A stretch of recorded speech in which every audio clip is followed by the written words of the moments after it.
এগুলো কী মাছ বলুন তো বন্ধুরা? পার্শে মাছ।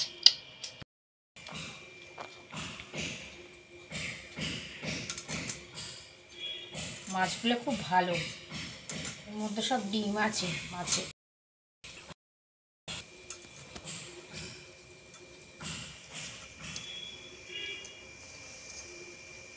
আঁশ ছাড়াবো।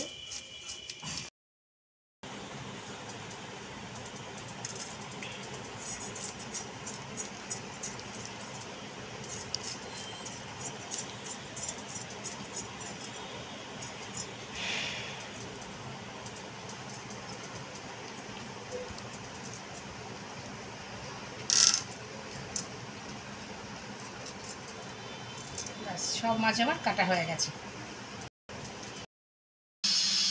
তো বন্ধুরা, মাছ আমার কাটা হয়ে গেছে, কেটে আমার ধোয়া হয়ে গেছে। আমি মাখাবো লবণ হলুদ, হলুদ গুঁড়ো, লবণ ভালো করে আমি মেখে নিলাম। তো বন্ধুরা, কড়াই গরম হয়ে গেছিলাম, আমি কড়াইতে সর্ষের তেল, মাছের ঝাল বানাবো।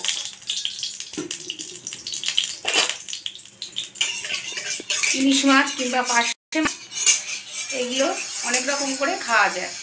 তো এটা আমি হালকা ভেজে দেবো, বেশি ভাজবো না, তাহলে খেতে ভালো লাগবে না।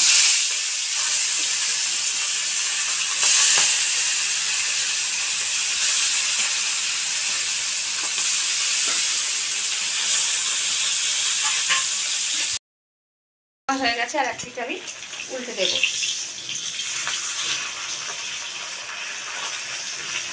এটা আমি 2 মিনিট একটু ভেজে নেব। তো বন্ধুরা, সর্ষের গুঁড়ো আর হলুদ আর লবণ একসাথে আমি পেস্ট করেছি, তো এটা আমি দিয়ে দেব মাছের মধ্যে।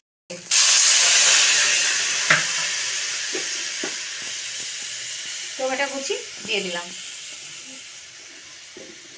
3টে কাঁচা লঙ্কা, আপনারা যে তেমনি ঝাল দেবেন, আমি দিলাম 3টে। আর দেব সামান্য একটু চিনি দ্বারা অ্যাড করে।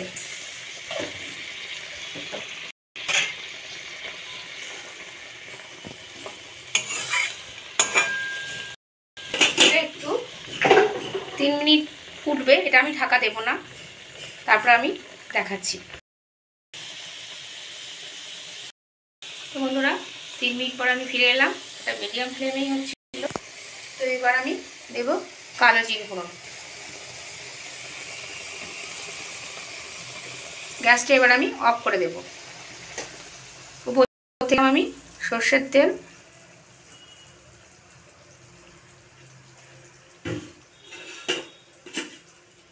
দিলাম ধনেপাতা কুচি।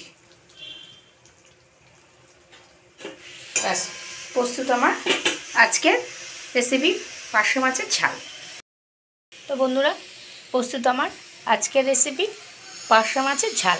খুব ঝটপট বানিয়ে নিলাম, তো আপনারাও বাড়িতে এইভাবেই বানিয়ে খেয়ে দেখবেন, খেতে খুব ভালো লাগবে, গরম ভাতের সাথে একদম জমে যাবে। তো আজকাল তো কারোর সময় নেই, সময়ের অনেক দাম, তো ঝটপট আপনারা এইভাবে বানিয়ে সবাইকে পরিবেশন করুন।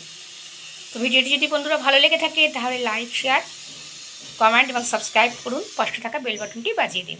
তো আজকের মতো টাটা, নেক্সট ভিডিও দেখা হবে। তো আপনারা সবাই ভালো থাকবেন, সুস্থ থাকবেন।